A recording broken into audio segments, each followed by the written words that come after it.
So for fitness, the first big mistake that I made was the one that everyone makes, right? We all gravitate towards the familiar. And because I had played sports in high school, I just went back to my old football and wrestling weightlifting program. Now, I was fortunate enough to have a great coach who had been a power lifter. But because we were all like meatheads in high school, we all overtrained. So my and when I wanted to get in shape, I was just like, well, I'll just take what this old program is and I'll just double it. I had that like more is better mentality. And so because my coach was a power lifter, I can actually say with certainty that I never did above 8 reps on any weighted exercise, squats or bench press or deadlifts until I was in my, until I was 21 or 22. When I had been in high school, it was, everything was, we did a set of 8, a set of 6, and 2 sets of 4. That was the entire program, but we did it for, bench press and then incline press and then decline press. And then, so, you just do all that. You did like my training programs when I started going through this transformation were like 2.5 hours long. Oh, man. It was just obscene. And it was like an upper body day and then a lower body day.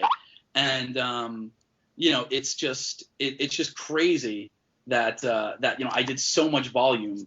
But I somehow managed to make progress in spite of that for a while. Sometime around the middle of the summer, I did like burn out and I had to take a couple of weeks off. So, I made it about 4 or 5 or 6 months doing, more volume than any human needs to do. But so that was the first big mistake. I managed somehow to make progress, not, because of what I was doing, but I guess in some ways in spite of what I was doing. John, can I ask you to clarify like a little bit? Because you mentioned that term overtraining. And Sure. I'd like to hear your thoughts on what would you classify as overtraining? Because I know there's some people like Fit Jerk who argues against that idea. He thinks that... Well, I just use that term because it's familiar. What I would probably say is that I'm sure that overtraining does exist in a very, very small percentage of the population, but I would be more likely to say that most people are not overtraining so much as under-recovering. And it's not necessarily that they're not capable of handling that volume, but rather they're not allowing themselves to recover from it. So, you can do a ton of volume if you rest frequently or if you are taking in enough calories.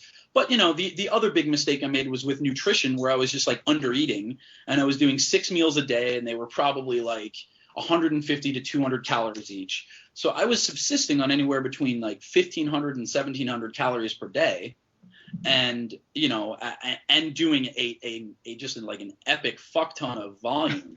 And I was training like 4 or 5 days per week, and I was on my off days I was running, and I just like when Fit Jerk talks about there not being overtraining, he really like looks at a lot of like the Russian stuff and the way Olympians and gymnasts train. There is like an accumulative threshold for volume with those athletes. These people who start training when they're very young and they add more volume and more volume and more volume, and eventually you can handle a lot. There's your threshold for what you can handle just gets pushed forward. Yeah. Whereas in my particular case, I went from not doing anything to doing everything, and I went from eating a lot to not eating enough. And I did that for 6 months straight. So I think that I was certainly under recovering, but I think it's also possible that I was not, I had not developed my recovery system to the extent that I should have in order to be, performing that amount of training.